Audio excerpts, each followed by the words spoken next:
حملہ تھا یا ایسا واقعہ تھا جس پہ جو ہے آرمی ایکٹ کے تحت ہی مقدمہ چلنا تھا، لیکن اگر یہ اس فیصلے پہ اگر ہم رہتے تو وہ تو پھر فیصلہ جو ہے وہ سویلین عدالت میں چلا جاتا۔ اسی طریقے سے مبصر کا اور بھی کہنا تھا کہ جیسے آپ نے دیکھا کہ اے پی ایس میں یہ واقعہ ہوا، اتنا بڑا واقعہ ہوا، اور اس واقعے کا اگر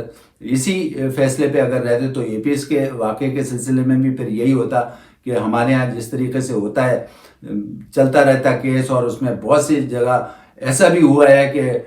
یہ بھی سننے میں آیا ہے کہ آپ کتنی بھی وہ کر لیں لیکن ملزمان کو پھر بھی جو ہے وہ فیور مل جاتا تھا اور ملزمان چھوٹ جاتے تھے۔ تو اس فیصلے، یہ جو 5 رکنی بینچ کا پہلے والا فیصلہ تھا، اس کی وجہ سے ایک خاصا ویکیوم تھا اور اس میں بہت سارے کنسرنز تھے۔ تو اب ایسا لگتا ہے کہ یہ کنسرنز اب ختم ہو گئے ہیں، آرمی بھی اس پہ خوش ہو جائے گی، لیکن بہرحال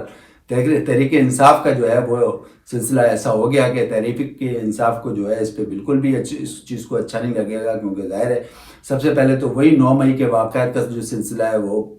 ظاہر ہے کہ پھر وہ دوبارہ اسٹارٹ ہو جائے گا، وہ ملٹری کورٹس میں چلے گا جس طریقے سے کل یہ فیصلہ آیا ہے۔ یہ 5 رکنی بینچ کا جو فیصلہ آیا تھا پچھلے 1.5 مہینے پہلے، تو اس پہ کافی کنسرنس آئے تھے، اس پہ پولیس نے بھی کہا تھا، اس کے علاوہ فوج نے بھی کہا تھا، اس کے علاوہ حکومت نے بھی کہا کہ بھائی اس طریقے سے یہ نہیں ہونا چاہیے، کیونکہ ہمارے عدالتی نظام جو ہے وہ بڑا لینتھی ہے، اور اگر ہم اس لینتھی میں جائیں گے تو ہم جتنے بھی دہشت گرد ہیں، ایسے دہشت گرد جو ملکی سالمیت پہ کے لیے خطرہ ہیں، تو وہ جو ہے وہ چھٹ جاتے ہیں۔ تو اس فیصلے پہ کافی کنسرنز آئے تھے، کافی لوگوں نے اس پہ اعتراض بھی کیا تھا، لیکن اس پہ کچھ نہیں ہوا، اور آپ کو پتہ ہے کہ ہماری عدالتوں میں تو اتنی کیپیسٹی ہے نہیں۔ لوگوں کا یہ کہنا ہے کہ ظاہر ہے کہ ہمارے ہاں ایک تو کیپیسٹی نہیں ہے، فوری انصاف نہیں ملتا، یا فوری سماعت نہیں ہوتی، اور دہشت گرد بہت سے ملزمان کو جو ہے ان کا فیور کر دیا جاتا ہے، یا ان کو فیور مل جاتا ہے، وہ چھوٹ جاتے ہیں، اسی طریقے سے قاتل چھٹ جاتے ہیں۔ تو ایک یہ بڑا ویکیوم تھا جو کہ کل اس فیصلے کے بعد اس ویکیوم کو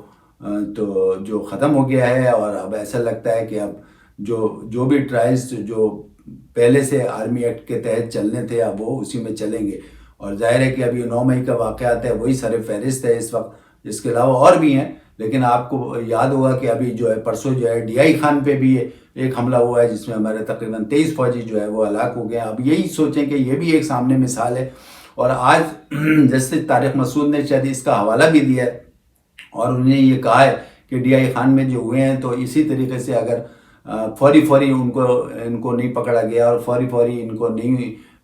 جو ہے ان کے اوپر جو ہے وہ ان کو حاضر نہیں کیا گیا تو وہی معاملہ ہو جائے گا۔ تو اس وجہ سے انہوں نے بھی اس کا ذکر کیا، اور اسی طریقے سے ایک مبصر ہیں انہوں نے بھی APS کا بھی حوالہ دیا اور دوسرے حوالے دیے۔ تو ہمارے ہاں چونکہ عدالتوں میں اتنی گنجائش نہیں ہے، اب جیسے DI خان کا جو واقعہ ہے اس پہ تو فوری جو ہے جو بھی دہشت گرد پکڑے گئے ہیں، اتنے ہمارے نوجوان ایک دم سے شہید ہو گئے پرسوں کے واقعے پہ، تو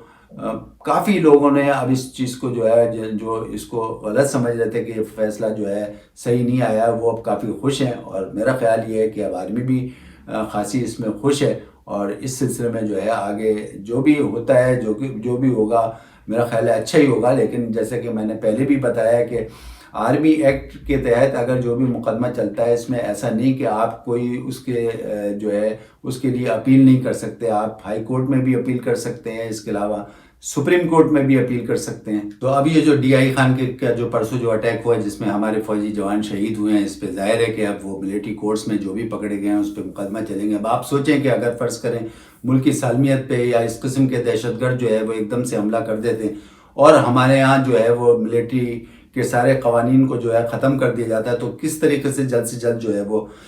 ان کلپریٹس کو جو ہے پکڑا جائے گا اور سزا دی جائے گی۔ تو میرا خیال یہ ہے کہ میرا اپنا ذاتی خیال ہے کہ اس سے تو ملکی سالمیت کو بھی خطرہ ہے، اس سے پاکستان فوج بھی کمزور ہوگی، اس سے جو ملکی سالمیت بھی کمزور ہوگی۔ تو بہت سے مبصر کے یہ خیال ہے کہ جس طریقے سے قوانین ختم کر دیے گئے تھے اس کو میرا خیال ہے جلدی میں کیا گیا ہے، اور مبصر کا یہ بھی کہنا ہے کہ اس طریقے سے ہم بہت جلدی جو ہے انصاف کی فراہمی نہیں کر سکتے۔ تو بہتر یہ اچھا ہوا جو کل جو یہ فیصلہ ہوا ہے کہ ملٹری میں جو ہے تمام دہشت گردوں کے جو ایسے کرائم میں ملوث ہیں جو کہ ڈائریکٹ جو ہے وہ ملک کی سالمیت پہ خطرہ ہیں تو ان کے انصاف جو ہے ملٹری کورٹس میں ہی ہونا چاہیے۔ مبصرین کا یہ خیال ہے کہ اسی طریقے سے ہونا چاہیے، اور جو پچھلا فیصلہ تھا میرا خیال شاید جلدی اجلت میں کیا گیا ہے، تو جب بھی کوئی ایسا فیصلہ ہو تو بڑا دیکھ داکھ کے کرنا چاہیے، اور ایسا نہیں ہونا چاہیے کہ سارے ہی قوانین کو جو ہے ان کو ختم کر دیا جائے۔ اور یہ جو ہے ان کا کہنا ہے کہ یہ اجلت میں فیصلہ ہوا تھا، اور ان کو امید تھی کہ آئندہ اس قسم کا فیصلہ جو ہے بڑا دیکھ بھال کے کرنا چاہیے تاکہ کسی کے ساتھ بھی جو ہے وہ ناانصافی نہیں ہو۔